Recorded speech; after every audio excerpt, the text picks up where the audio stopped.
இன்றைய இறையாசிர் திருப்பாடல்கள் 27:10.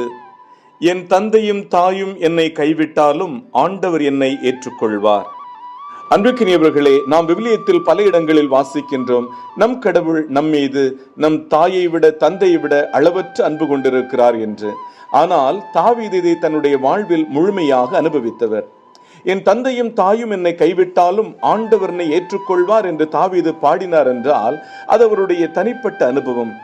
சாமுவேல் இறைவாக்கினர் தன் மகன்களில் ஒருவனை அருள்பொழிவு செய்து அரசனாக்க வந்துள்ளார் என்று தெரிந்தவுடன் எல்லா மகன்களையும் அழைத்தவர் தாவீதை அழைக்காமல் விட்டது மட்டுமல்லாமல் மறந்தே விட்டார். சாமுவேல் இறைவாக்கினர் வேறு மகன்கள் உண்டா என்று கேட்டபின்தான் சிறுவன் தாவீதை அழைக்க ஆள் அனுப்புகிறார்.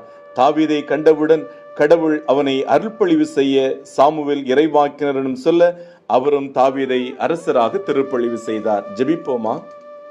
அன்பிறைவா, எங்கள் வாழ்வில் 1000 உறவுகள் இருந்தாலும் உறவின்றி அனைத்தும் பூஜ்யம் என்று உணர்ந்து தாயினும் மேலாக எம்மை அன்பு செய்யும் உம்மை நானும் நேசிக்க நல் உள்ளம் தாரும். ஆமேன்.